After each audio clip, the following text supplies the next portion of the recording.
کہ آپ ایران میں جو رجیم چینج کی کوششیں ہیں اس میں ہماری مدد کر رہے ہیں، تو لگتا یہ ہے کہ وہ اپنے آپ کو ایک کینڈیڈیٹ کے طور پہ پیش کر رہے ہیں، لیکن ایران میں ان کے پاس کوئی پبلک سپورٹ نہیں ہے۔ تو یہ اس وقت جو ایران میں مظاہرے ہو رہے ہیں یہ تو دراصل ہو رہے ہیں مہنگائی کے خلاف، اور یہ جو مظاہرین ہیں ان کی ایک بہت بڑی اکثریت جو ہے وہ ایران میں جو اس وقت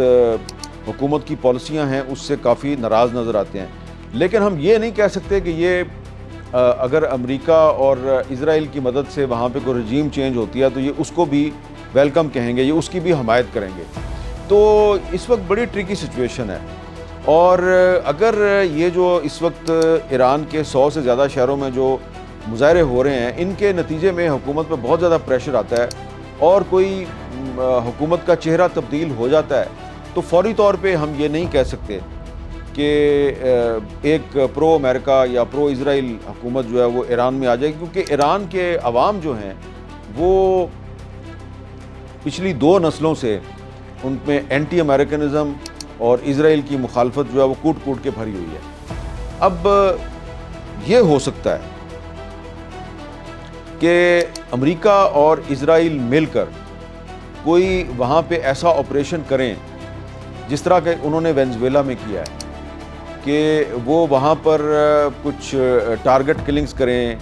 اسیسینیشن کریں، ڈرون استعمال کریں، جیسے کہ وہ پہلے بھی ایران میں کر چکے ہیں، اور اس کے نتیجے میں ایسی صورتحال پیدا ہو جائے کہ جو امریکہ مخالف قیادت ہے وہ یا تو ختم کر دی جائے، یا وہ بیک گراؤنڈ میں چلی جائے، یا وہ ایران چھوڑ کے کسی دوسرے ملک میں چلی جائے، اور ایران جو ہے وہ امریکہ اور اسرائیل کے رحم و کرم پہ ہو۔ اگر خدا نخواستہ یہ سچویشن بنتی ہے تو پھر آپ سوچیں کہ اس کے پاکستان پہ کیا اثرات مرتب ہوں گے۔ اگر ایران میں رجیم چینج کے بعد ایک ایسی حکومت آ جاتی ہے جو کہ ایران کے جو نیچرل ریسورسز ہیں، جو وہاں پر جو تیل کے ذخائر ہیں، ان کا کنٹرول امریکی کمپنیوں کو دے دیتی ہے، تو باقی جو ایران ہوگا وہاں پر جو اسرائیلی انٹیلیجنس ایجنسی ہے موساد، اس کا اثر و رسوخ بہت مضبوط ہو جائے گا۔ اور اگر ایران جو کہ ایک بہت بڑا ملک ہے، اگر وہاں پر موساد جو ہے اس کا اثر و رسوخ مضبوط ہو جاتا ہے تو جو ایرانی بلوچستان ہے وہ پاکستانی بلوچستان کے بہت قریب ہے، اور آپ سوچیں کہ پھر پاکستانی بلوچستان جو ہے اس میں جو پہلے ہی بھارتی انٹیلیجنس ایجنسی را جو ہے وہ بہت سی سازشیں کر رہی ہے، تو پھر را اور موساد جو ہیں ان کو مل کر کیا کچھ کرنے کا موقع ملے گا، کیونکہ سب جانتے ہیں مئی 2025 کی جو پاک بھارت جنگ تھی اس میں یہ حقیقت کھل کر سامنے آ گئی تھی کہ اسرائیل اور انڈیا جو ہیں یہ 2 ڈیفنس پارٹنرز ہیں، اور جو 2025 کی جو جنگ تھی پاکستان کے خلاف اس میں پاکستان کا مقابلہ صرف انڈیا کے ساتھ نہیں بلکہ اسرائیل کے ساتھ بھی تھا۔ تو اس لیے یہ جو ایران میں ایک لاوا پک رہا ہے، ایران میں ایک جو سیاسی عدم استحکام ہے، یہ پاکستان کے لیے خطرے کی بہت بڑی گھنٹی ہے، اور پاکستان کو یہ دیکھنا ہوگا کہ ڈونلڈ ٹرمپ کا جو نیا ڈاکٹرائن ہے جس کے تحت وہ پوری دنیا میں تیل اور گیس اور دیگر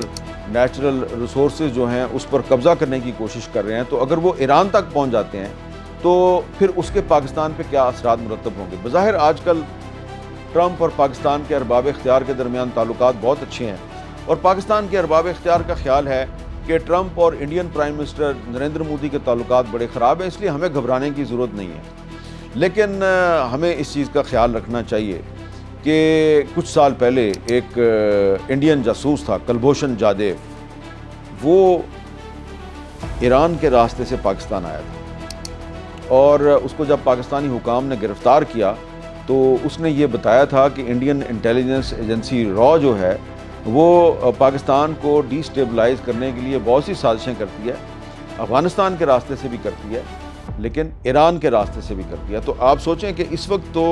ایران میں جو حکومت ہے وہ پاکستان کی مخالف نہیں ہے۔ جب پچھلے سال اسرائیل نے ایران پر حملہ کیا تھا تو پاکستان نے ایران کی بھرپور مدد کی تھی، اس کے بعد سے پاکستان اور ایران کے تعلقات میں کافی گرم جوشی پیدا ہو چکی ہے، کافی قربت آ چکی ہے۔ تو یہ ایک بڑی ہی تشویشناک صورتحال ہے کہ اگر ایران میں رجیم چینج ہوتا ہے تو اس کے بعد پاکستان کے حالات جو ہیں اس پر بہت منفی اثر پڑے گا۔ اس میں تشویش کی بات یہ ہے کہ ایک بہت صحیح، ایک بہت ہی میں ایک لفظ استعمال کرنا چاہ رہا ہوں، صحیح پیہم، یعنی کہ ایک مسلسل جدوجہد کے ذریعے پاکستان کی اکانومی کو ڈیفالٹ کے خطرے سے نکالا گیا۔ تو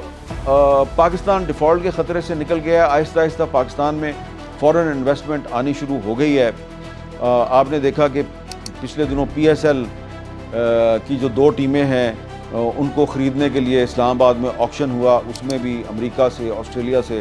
بڑے بڑے انویسٹرز آئے۔ پاکستان ریلوے میں بھی $20 ملین کی انویسٹمنٹ آ رہی ہے۔ اسی طرح پاکستان جو ہے اس کی جو ڈیفنس پروڈکشن ہے اس کی وجہ سے بہت سے ممالک جو ہیں وہ بلینز آف ڈالرز کے پاکستان سے ہتھیار خرید رہے ہیں۔ ایسا لگتا ہے کہ آہستہ آہستہ پاکستان کی جو فورن ایکسچینج ریزروز ہیں وہ اوپر جا رہے ہیں، لیکن یہ جو ایران میں صورتحال پیدا ہو رہی ہے اس کا منفی اثر پاکستان پہ پڑ سکتا ہے۔ اور دوسری طرف آپ دیکھیں کہ ہمیں افغانستان میں بھی بہت سے چیلنجز کا سامنا ہے، اور کابل میں بھی جو حکومت ہے وہ پاکستان دوست حکومت اس کو ہم نہیں کہہ سکتے۔ تو اگر تہران میں بھی ایک پاکستان مخالف حکومت آ جاتی ہے تو پاکستان جو ہے وہ 3 اطراف سے سازشوں میں گھر جائے گا۔ ایک طرف ہندوستان ہے، دوسری طرف ایران ہے، اور تیسری طرف افغانستان ہے۔ تو اس لیے پاکستان کو چاہیے کہ خارجہ محاذ پر جو نئے چیلنجز پیدا ہو رہے ہیں ان کے مقابلے کے لیے ایک ایسی حکمت عملی اختیار کرے کہ ٹھیک ہے ٹرمپ کے ساتھ پاکستان کے آج کل بڑے اچھے تعلقات ہیں، لیکن ٹرمپ صاحب کو کچھ سمجھایا بھی جائے اور ان کو بتایا جائے کہ اگر آپ ایران میں ایک ایسی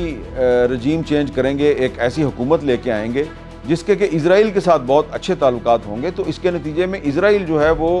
ایران تک ایکسیس دے دے گا انڈین انٹیلیجنس ایجنسیز کو، اور اس کے نتیجے میں پاکستان کے لیے بڑے مسائل پیدا ہو سکتے ہیں۔ اور ویسے بھی پاکستان کے آس پاس بہت سے جو ممالک ہیں وہاں پہ ایسی ڈیولپمنٹس ہو رہی ہیں جس کی وجہ سے یہ خطرات پیدا ہو رہے ہیں کہ دنیا آہستہ آہستہ ایک تیسری عالمی جنگ کی طرف بڑھ رہی ہے، کیونکہ اسرائیل نے حال ہی میں جو صومالی لینڈ کو ایک خود مختار ریاست کے طور پہ تسلیم کرنے کا فیصلہ کیا ہے، تو اس پر مڈل ایسٹ اور افریقہ میں بہت زیادہ تشویش پائی جاتی ہے۔ یہ بات میں آپ کو اس لیے کہہ رہا ہوں کہ یہاں پر پاکستان میں بہت کم لوگ یہ جانتے ہیں کہ صومالی لینڈ میں سعودی عرب اور یو اے ای کی ایک اقتصادی کشمکش چل رہی ہے۔ یو اے ای نے صومالی لینڈ کے اندر ایک نیول بیس جو ہے اس کو اپنے کنٹرول میں لیا ہوا ہے، اور سعودی عرب اور ترکی جو ہیں ان کی کوشش ہے کہ وہ صومالیہ میں 2 جو نیول بیسز ہیں وہ ان کا کنٹرول حاصل کریں۔ تو اب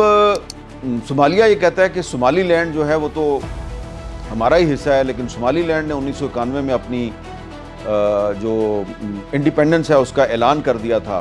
تو اب یہ جو نئی صورتحال پیدا ہوئی ہے اور اسرائیل جو ہے اس نے صومالی لینڈ کو تسلیم کرنے کا فیصلہ کیا ہے، اس میں امریکہ کی تائید بھی شامل ہے۔ تو اس سے سعودی عرب اور یو اے ای کے تعلقات جو پہلے سے ہی یمن کی وجہ سے خراب ہیں اس میں مزید خرابی پیدا ہو رہی ہے، اور اب ایسا لگتا ہے کہ یہ جو گلف آف عدن کے علاقے میں غلبہ قائم کرنے کے لیے جو ایک مختلف ممالک کے درمیان کشمکش چل رہی ہے، اس کے نتیجے میں ترکی اور سعودی عرب بھی ایک دفاعی معاہدہ کریں گے، ڈیفنس کوآپریشن کا ایک معاہدہ کریں گے۔ پاکستان اور سعودی عرب تو پہلے ہی ایک معاہدہ کر چکے ہیں۔ تو یہ جو سعودی عرب کو صومالی لینڈ میں جو اسرائیل کی ایکٹیویٹیز ہیں اس کی وجہ سے جو تشویش ہے، اس کی وجہ یہ ہے کہ اگر صومالی لینڈ میں اسرائیل کو نیول بیسز مل جاتے ہیں تو وہ سعودی عرب کے بہت قریب آ جائے گا اور یمن کے بھی بہت قریب آ جائے گا، اور اس کو یہ جو 2 ممالک ہیں یہاں پر اپنی سازشیں کرنے کے لیے بڑی آسانی ہو جائے گی۔ اور ظاہری بات ہے کہ اسرائیل جو ہے وہ صرف سعودی عرب کا تو دشمن نہیں ہے، وہ پاکستان کا بھی دشمن ہے۔ تو یہ جو صورتحال ہے اس میں لگ یہ رہا ہے کہ یہ جو اب ایران کی صورتحال ہے اور جو صومالی لینڈ کی صورتحال ہے، اس کی وجہ سے اس خطے میں جو طاقت کا توازن ہے وہ بہت خطرے کا شکار ہے، اور کسی بھی وقت ایک ایسی صورتحال پیدا ہو سکتی ہے کہ جس کی وجہ سے جو ہماری سٹاک مارکیٹ بہت اوپر جا رہی ہے ہو سکتا ہے اس پہ بھی اثر پڑے. تو اس لیے پاکستان کو اس ساری صورتحال میں ایک ایسی حکمت عملی اختیار کرنے کی ضرورت ہے